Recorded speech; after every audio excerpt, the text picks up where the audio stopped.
আসসালামু আলাইকুম। আশা করি সবাই ভালো আছেন।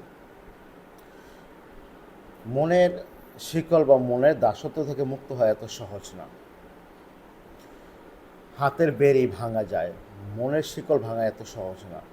যেটা কিনা যুগ যুগ যুগ যুগ ধরে তার প্রমাণ, ইতিহাস সাক্ষী। বিভিন্ন দেশ, বিভিন্ন জাতি, বিভিন্ন ধর্ম সাক্ষী। আজকে আমাদের দেশের মানুষ, আমাদের যে মনের শিকলে আমরা বন্দি প্রতিটা ক্ষেত্রে, রাজনৈতিক ক্ষেত্রে, ধর্মীয় ক্ষেত্রে, পারিবারিক ক্ষেত্রে, সেই শিকল ভাঙা কিন্তু এত সহজ না। এটা কিন্তু হাজার হাজার বছর ধরেও মানবজাতির ইতিহাসে এরকমই ছিল, এরকমই আছে, এরকমই থাকবে। আমরা অনেকে পরিবর্তন করতে চেয়েছি, বাট অনেকে না পারার সংখ্যাটাই বেশি। আসলে পারে নাই, কেউ পারে নাই। মনের শিকল ভাঙা অনেক কঠিন। আমরা রাজনৈতিকভাবে আমাদের যে শিকল আমাদেরকে বেঁধে রেখেছে, সে শিকল ভাঙা আমার মনে হয় না এত সহজ।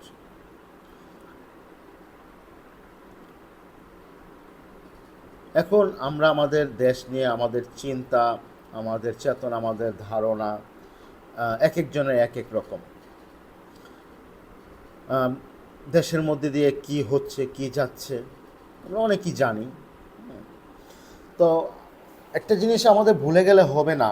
আমাদের বাংলাদেশ ছোট্ট একটা দেশ, ভূখণ্ডের দিক দিয়ে অনেক ছোট, বাট পপুলেশনের দিক দিয়ে অনেক বেশি। আমাদের এখন পর্যন্ত আমাদের শিক্ষার দিক দিয়ে আমরা অনেক পিছিয়ে। তো এই জিনিসগুলো মনে রাখতে হবে। সো গত 2 দিনে যেটা দেখেছি, মানুষ কিন্তু মনে মনে আওয়ামী লীগের যে গোলামি, আহ, সেটা চলে গেছে।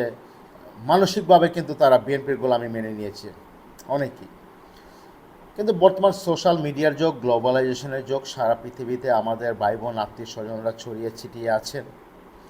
যারা উন্নত দেশে আছেন, যারা উন্নত চিন্তার, উন্নত পরিবেশে আপনার বিকশিত হচ্ছেন, তাদের চিন্তার পরিবর্তন হয়েছে আলহামদুলিল্লাহ। যার প্রতিফলন আমরা আপনাদের সোশ্যাল মিডিয়াতে আপনাদের মতামতে দেখি। কিন্তু আপনাদের সংখ্যা তো অনেক কম, এবং দেশে যারা আছে তাদের সংখ্যা তো অনেক কম। হ্যাঁ, তারা তো আসলে পরিবর্তন ঘটানো সম্ভব না। এখন যেটা হচ্ছে, যেখানে লাভ আছে সেখানে কিন্তু মানুষ ছুটে। তো আজকে দেখেন, সেই প্রথম থেকেই, স্বাধীনতার পর থেকেই মানুষ কিন্তু এই ক্ষমতাকে তার ভবিষ্যতের পুঁজি হিসাবে, ক্ষমতাকে তার লাভ হিসাবে, ক্ষমতাকে তার মুষ্টিবদ্ধ করার পায়তারা সবাই আছে, এবং সবাই তাই করতেছে। তো আমি দেখেন বেশি দূরে যাব না, গত 15-20 বছরের কথাই বলবো। যখন থেকে 2009 সালে আওয়ামী লীগ সরকার ক্ষমতা দখল করেছে, তারা আমরা যেটা বলি ফেসিজম, ডিক্টেটরশিপ, একনায়কতন্ত্র, দমন পীড়ন যেটা শুরু করেছে, আমরা সাধারণ মানুষ কিন্তু আমরা সেটাকে মাথা পেতে নিয়েছি, সেটাকে কিন্তু আমরা স্বীকার করেছি, সেটাকে কিন্তু আমাদের জীবনের অংশ করে ফেলেছি। যেই ক্ষেত্রে দুর্নীতি ছিল, যা ছিল, সেটার সাথে কিন্তু আমরা মানিয়ে নিয়েছি। আমরা যখন একটা দপ্তরে গিয়েছি, কাজ করাতে গিয়েছি, আমরা কিন্তু মানসিকভাবে আমরা মানিয়ে নিয়েছি টাকা ছাড়া কাজ হবে না। টাকা দিয়ে কাজ করেছি। সরকারি চাকরি বলেন, বেসরকারি চাকরি বলেন, টাকা দিয়ে কাজ করতে হবে, আমরা মেনে নিয়েছি। তো এর মধ্যে তাদের বিরুদ্ধে যারা মাঠে নেমেছে, সংগ্রাম করেছে, আমরা বিএনপি হিসাবে জানি, জামাত হিসাবে জানি, হেফাজতে ইসলাম হিসাবে জানি, তারা কিন্তু একটা রাজনৈতিক গোষ্ঠী। এবং যারা মাঠে নেমেছে, কেন নেমেছে, তারা, তাদের ওই মাথার মধ্যে রয়েছে তারা কিন্তু একটা সুবিধাভোগী। যদি আওয়ামী লীগ যায়, আওয়ামী লীগ যে তারা যদি আসে, তারা তারা তারা সুবিধা নিতে পারবে। কিন্তু দেখেন বিগত 5 বা 10 বছরে কিন্তু তাদের মুভমেন্টও কমে এসেছে, বিকজ আওয়ামী লীগ এত স্ট্রং হয়ে গিয়েছিল, তারা কিন্তু মনে মনে মেনে নিয়েছিল না এই সরকারকে পতন করানো সম্ভব না। তাদের সংখ্যা কিন্তু কমে আসতেছিল, তাদের যে আন্দোলন সেটা কিন্তু বড় হচ্ছিল না, ছোট হচ্ছিল। বাট ভিতরে আমাদের মতো একটা মানুষ যারা আছে, হয়তো ভিতরে ফুলে ফেপে আক্রোশ হচ্ছিল, হ্যাঁ, যারা এটাকে মেনে নিতে পারছিল না, সবার মধ্যে আক্রোশ একটা ছিল। আর কত মেনে নিব, আমরা পরিবর্তন চাই, কিন্তু পরিবর্তনটা কে করে দিবে? বিএনপি করে দিবে? আমরা কিন্তু সেটাও চাচ্ছিলাম না। কেন? কারণ তারা যদি পরিবর্তন এনে দেয়, আমরা সেই আবার তাদের গোলামির নিচে চলে যাব।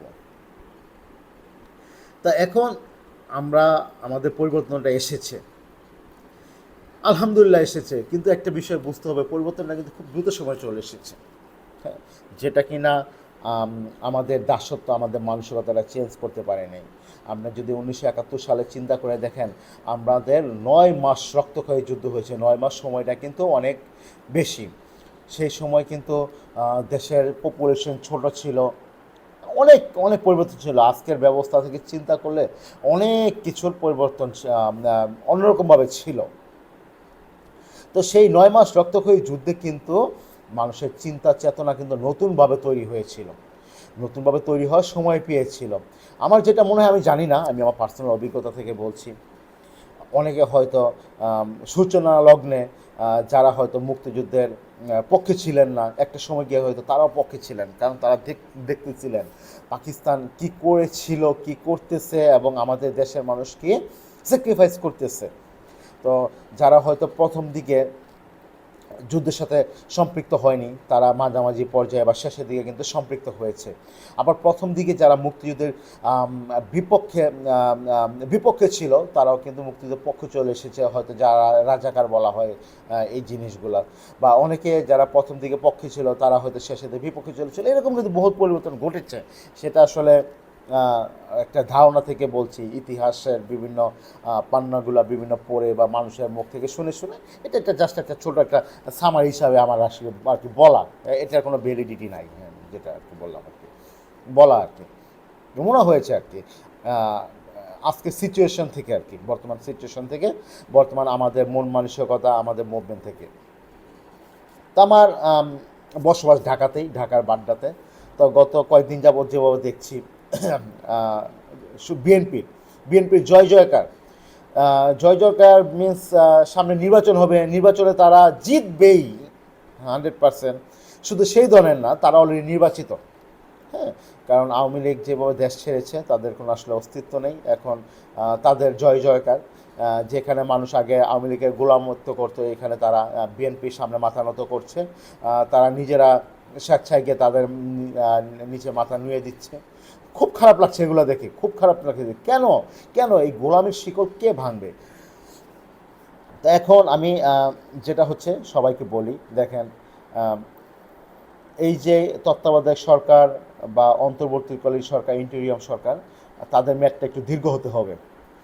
আর আজকে ছাত্র ভাই যারা আছেন এবং যারা শিক্ষিত সুশীল সমাজ আছেন, আপনাদের মানুষকে এই মনের শৃঙ্খলা থেকে ভাঙতে হবে। আপনাদের অনেক কাজ আছে। এই 15 দিনের সংগ্রাম জাস্ট ইজ দ্য বিগিনিং, হ্যাঁ, এখন আসল সংগ্রাম শুরু। আমরা এখন পর্যন্ত সেই যুদ্ধের মধ্যে আছি। মানুষের মনে সেই শৃঙ্খলা ভাঙতে হবে, সেই শৃঙ্খলা, বিএনপির শৃঙ্খলা, আওয়ামী লীগের শৃঙ্খলা ভাঙতে হবে। আপনাদেরকে মুক্ত চিন্তায় আনতে হবে এবং সেটাকে আপনাদের গাইডলাইন করতে হবে, এবং শুধু মুখে বললে হবে না, কাজে বোঝাতে হবে। তো সর্বপ্রথমে যেটা করতে হবে, আগামী 6 মাস থেকে 1 বছরে আমাদের প্রশাসনগুলোকে 100% দুর্নীতিমুক্ত করতে হবে। মানুষের মনে আগে এই জিনিসটা তৈরি করতে হবে, বাংলাদেশে দুর্নীতি নাই, বাংলাদেশে দুর্নীতি নাই। আপনাদের এটা করতে হবে, এইটাই স্বাভাবিক। সারা পৃথিবীতে উন্নত দেশগুলোতে এটাই চলছে। আজকে আমরা যারা আমাদের সন্তানদেরকে পড়ালেখা করে উন্নত দেশে পাঠাতে চাচ্ছি উন্নত জীবনের জন্য, আমাদের আর ওটা করতে হবে না, সেটা আমাদের দেশে আমরা করছি। এই দেশে দুর্নীতি নাই, এই দেশে মুক্ত চিন্তা আছে, এই দেশে সাম্প্রদায়িক শৃঙ্খলা নাই, এই দেশে হিন্দু মুসলমান বৌদ্ধ সবাই একসাথে মিলেমিশে কাজ করে, মিলেমিশে থাকে। সো এই জিনিসটা মানুষের মনে আগে ঢোকাতে হবে, যেটা কিনা আজকে আপনার সরকার প্রধানে যারা আসবেন আগামী 6 মাসের মধ্যে বা 1 বছরের মধ্যে এটা করতে হবে। আর ছাত্র ভাইরা যারা প্রতিটা এলাকায় এলাকায় শিক্ষক ছাত্ররা মিলে আপনাদের সংগঠন গড়ে তুলতে হবে। সংগঠন গড়ে তুলে সোশ্যাল মিডিয়ার মাধ্যমে এবং মানুষের সাথে কথার মাধ্যমে মানুষকে এটা বোঝাতে হবে আমরা এখন আর গোলাম না, আমরা বিএনপির গোলাম না, আমরা আওয়ামী লীগের গোলাম না, আমরা ধর্মীয় গোলাম না, আমরা যারা ধর্মকে পুঁজি করে ধর্ম ব্যবসা করে আমাদের ধর্মের শিকল আমাদের মাথায় দিয়েছে, আমরা সেটার গোলাম না। আমাদের ধর্ম কাউকে গোলামি করতে বলে নেই। আমরা এক আল্লাহর শুধু ইবাদত করি এবং এক নবীর আমরা পথ প্রদর্শন করি, আর কারো না। শেখ মুজিব আমাদের পথ প্রদর্শক না, জিয়া আমাদের পথ প্রদর্শক না। আমরা শেখ মুজিবুরের আদর্শ আমরা অনুসরণ করি না, আমরা জিয়ার অনুসরণ করি না, আমরা শুধুমাত্র মহানবী সাল্লাল্লাহু আলাইহি সাল্লামের পথ অনুসরণ করি, যে পথ কিনা আল্লাহ ওনাকে দেখিয়েছেন, যেটা কিনা সঠিক পথ, সত্য পথ। ভাই দেখেন, এটা দিয়ে আমরা আমাদেরকে ধর্মীয় গোলামি বা আমাদের অন্য ধর্মাবলম্বী যেটা আছে তারা অন্যভাবে নেবেন না। বিকজ আমার ধর্মে অন্য ধর্মকে সম্মান করতে শিখিয়েছে, অন্য ধর্মকে কিভাবে সম্মান করতে হয়, প্রতিটা জীবনকে কিভাবে রক্ষা করতে হয়, প্রতিটা জীবনের যেই মূল্য আছে, প্রতিটা মানুষ সেটা আমার ধর্ম আমাকে শিখিয়েছে। সো এটা আমার ধর্ম থেকে বলছি, আপনি যদি অন্য ধর্মাবলম্বী হন, আমার দেশে আপনি স্বাধীনভাবে আপনি আপনার ধর্ম পালন করবেন, আপনি আপনার মত প্রকাশ করবেন। একটা মানুষ কেউ আপনার স্বাধীন চিন্তায় আপনার ধর্ম পালনে বাধা দিবে না। আপনাকে এই পরিবেশ তৈরি করতে হবে, আমরা তৈরি করব। প্রতিটা এলাকায় আমরা যারা আছি, শিক্ষিত সমাজ যারা আছে, যারা শিক্ষক আছেন, যারা মুক্ত চিন্তার মানুষ আছেন, যারা ছাত্র ভাই আছেন, যারা রিসেন্টলি গ্র্যাজুয়েট হয়েছেন, যারা আছেন, তাদেরকে নিয়ে আপনাদের সংগঠন তৈরি করতে হবে। সংগঠন তৈরি করে মানুষের মধ্যে ওই শৃঙ্খল ভাঙতে হবে। এবং আমাদের যারা বর্তমানে ইসলামিক স্কলার রয়েছেন, মিজানুর রহমান আজহারি, আদনান আবু তোহার মতো, শায়েখ আহমদুল্লাহ, যারা ইন্টারন্যাশনাল স্কলার সবাই চিনেন, এবং আমাদের লোকাল যারা আছেন, যেমন আমি জানি আমার এলাকার যে ইমাম সাহেব, উনি খুবই মুক্ত চিন্তার। আপনাদের কিন্তু এখন দায়িত্বটা আরও বেড়ে গেছে। আপনাদের সবাইকে সচেতন করতে হবে, সবাইকে বোঝাতে হবে। আপনাদের আর ভয় নাই ভাই, আপনাদের আর ভয় নাই, কথা বলার ভয় নাই। আপনারা মুক্তভাবে কথা বলতে পারবেন। আপনারা সে মুক্তভাবে কথা বলে সবাইকে এই শৃঙ্খলা থেকে মুক্ত করেন। আমি আনিসুল হক, আমি আমার এলাকায় বলছি, ইমাম সাহেব, আপনি আপনার মসজিদে আপনার স্বাধীনভাবে বলেন। কেউ যদি আপনার বিরুদ্ধে আসে, আমি বুক পেতে দিব। আমি ইনশাল্লাহ, আমি আশা করি আমি যখন আপনার সামনে দাঁড়াবো, আরও 10টা ভাই এখন আপনার সামনে দাঁড়াবেন। ভাই আমাদের সাহস বেড়ে গেছে, ছাত্র ভাই আপনাদের প্রতি কৃতজ্ঞ। আমার ভাইয়ের বয়সে, আমার সন্তানের বয়সে যারা আপনারা এই সাহস দেখিয়েছেন, আপনারা আমার সাহস অনেক বাড়িয়ে দিয়েছেন ভাই। হ্যাঁ, আপনারা আমার সাহসকে অনেক বাড়িয়ে দিয়েছেন। হ্যাঁ, আমরা এখন অনেক কিছু করতে অনেক সাহস করি। এইটাই আপনাদের স্বাধীনতা, এটাই আপনাদের অর্জন। তো আসেন ভাই, আমরা সবাই অন্যভাবে চিন্তা করি। আমাদের এই মনের শৃঙ্খল থেকে আমাদের ভাঙতে হবে। আমাদের আশেপাশে যারা আছে সেই শৃঙ্খলা থেকে ভাঙতে হবে ভাই, ভুলে গেলে হবে না। আমার দেশে এখন পর্যন্ত 90% গ্রাম, সেখানে গ্রামের মানুষ যারা শিক্ষিত না, যারা বুঝে না। আমার দেশে বুঝতে হবে ভাই, এখন পর্যন্ত হিরো আলমের মতো লক্ষ লক্ষ ফলোয়ার, হ্যাঁ, যেই দেশে হিরো আলমের মতো লোকের লক্ষ লক্ষ ফলোয়ার, সেই দেশে মানুষকে ভাই পরিবর্তন করা এত সহজ না। আমাদের অনেক কাজ করতে হবে, অনেক পরিশ্রম করতে হবে ভাই, অনেক পরিশ্রম করতে হবে। তো আমাদের পরিশ্রমের যাত্রা এখন শুরু। আমাদের ছাত্র ভাইরা পরিশ্রম করতেছে, তাদের সাথে আমাদের একাত্মতা হতে হবে। তো আসেন আমরা সবাই একে মিলে আমাদের ঐক্যজোট হয়ে আমাদের কাজটাকে আমরা শুরু করি। যত দ্রুত শুরু করব, তত দ্রুত আমরা এই শৃঙ্খলা থেকে মুক্তি পাবো। সো চলেন আমরা আমাদের উন্নয়নের পথে আরেক ধাপ এগিয়ে যাই। সবাই মিলে আমাদের এই বাংলাদেশকে নতুনভাবে গড়ি। আমাদের এই দেশকে আমরা এইভাবে গড়ব, এই দেশ থেকে আর একটা ছাত্র ভাই, একটা শিক্ষিত মানুষ এই দেশ ছাড়া চিন্তা করবে না, বরঞ্চ অন্যান্য দেশের মানুষ আমার দেশে আসার জন্য স্বপ্ন দেখবে। সবাই স্বপ্ন দেখবে কিভাবে বাংলাদেশে আসা যায়, বাংলাদেশে ভিসা পাওয়া যায়। আজকে যেমন আমরা অস্ট্রেলিয়া, ইউরোপ, আমেরিকার পাসপোর্ট পাওয়ার জন্য আমরা কল্পনা করি, এক মানুষের সারা জীবন কল্পনা থাকে, সারা বিশ্বের স্বপ্ন থাকবে বাংলাদেশে পাসপোর্ট অর্জন করার জন্য, এই সুজলা সুফলা এই সুন্দর দেশে আসার জন্য। এটি আমার স্বপ্ন, এই স্বপ্ন আমরা বাস্তবায়ন করতে চাই। চলেন এই স্বপ্ন বাস্তবায়নের পথে আমরা এগিয়ে যাই। সবাইকে অসংখ্য ধন্যবাদ, সবাই ভালো থাকবেন। আসসালামু আলাইকুম।